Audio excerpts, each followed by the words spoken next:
तो आज हम देखने वाले हैं what is an operating system. Operating system हमारा होता क्या है। हम बेसिक डेफिनेशन ऑपरेटिंग सिस्टम की पढ़ते हुए आ रहे हैं कि ऑपरेटिंग सिस्टम एक तरीके से हमारा क्या है, यूजर और हार्डवेयर के बीच में इंटरफेस का काम करता है। Operating system is an interface between user and hardware. अब भाई ये इंटरफेस का मतलब क्या है। फॉर एग्जाम्पल हमारे पास दो पर्सन है, पर्सन ए और पर्सन बी। पर्सन ए को हिंदी आती है, पर्सन बी को इंग्लिश आती है। ना ही तो जिसको इंग्लिश आती है वो हिंदी नहीं समझ सकता, जिसको हिंदी आती है वो इंग्लिश नहीं समझ सकता। तो उन दोनों को कम्युनिकेशन कराने के लिए हमें बीच में एक ऐसा पर्सन चाहिए जिसको हिंदी भी आती हो और जिसको इंग्लिश भी आती हो, ताकि वो दोनों पर्सन कम्युनिकेट कर सके। तो उस पर्सन को हम क्या बोलेंगे, वो क्या है, हमारा interface between person A and person B.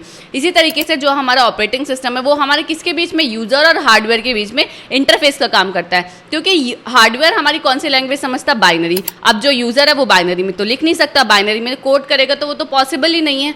तो क्या करता है इंटरफेस, यूजर की बात को समझता है, इंस्ट्रक्शन को समझता है और हार्डवेयर को इंस्ट्रक्शन बताता है कि भाई यूजर जो है ये ऐप को ओपन करना चाह रहा है, कि ये चीज़ें वो इंस्टॉल करना चाह रहा है। तो आई होप आपको क्लियर होगा। अगर ऑपरेटिंग सिस्टम हमारे मोबाइल फ़ोन्स के अंदर या लैपटॉप्स के पीसी के अंदर नहीं होंगे तो आपके मोबाइल फ़ोन्स और पीसी सिर्फ और सिर्फ मेटल के रह जाएंगे, या आपके इसके अंदर सिर्फ और सिर्फ वायर्स रह जाएंगे। विदाउट ऑपरेटिंग सिस्टम ये कुछ भी काम पॉसिबल नहीं है। आप कोई चीज़ इंस्टॉल नहीं कर सकते, कुछ चीज़ें चला नहीं सकते, कोई भी प्रोग्राम को एग्जीक्यूट नहीं कर सकते। आ रहे होंगे कि हेड ऑफ द कंप्यूटर हमारा सीपीयू होता है, बट सीपीयू से भी अगर कोई चीज़ ऊपर होती है तो वो हमारा क्या होता है, ऑपरेटिंग सिस्टम। ऑपरेटिंग सिस्टम एक तरीके से हमारा गवर्नमेंट की तरह वर्क करता है, हर चीज़ को मैनेज करता है। कंप्यूटर के अंदर कौन सी प्रोग्राम को कब एग्जीक्यूट होना है, कौन से रिसोर्सेज एलोकेशन होनी है, किस टाइम कौन मेन मेमोरी में जाएगा, ये सब कौन डिसाइड करता है। सब काम जो करता है वो हमारा ऑपरेटिंग सिस्टम करता है। आई होप आपको क्लियर होगा कि ऑपरेटिंग सिस्टम हमारा क्या होता है। For more such video subscribe to our YouTube channel.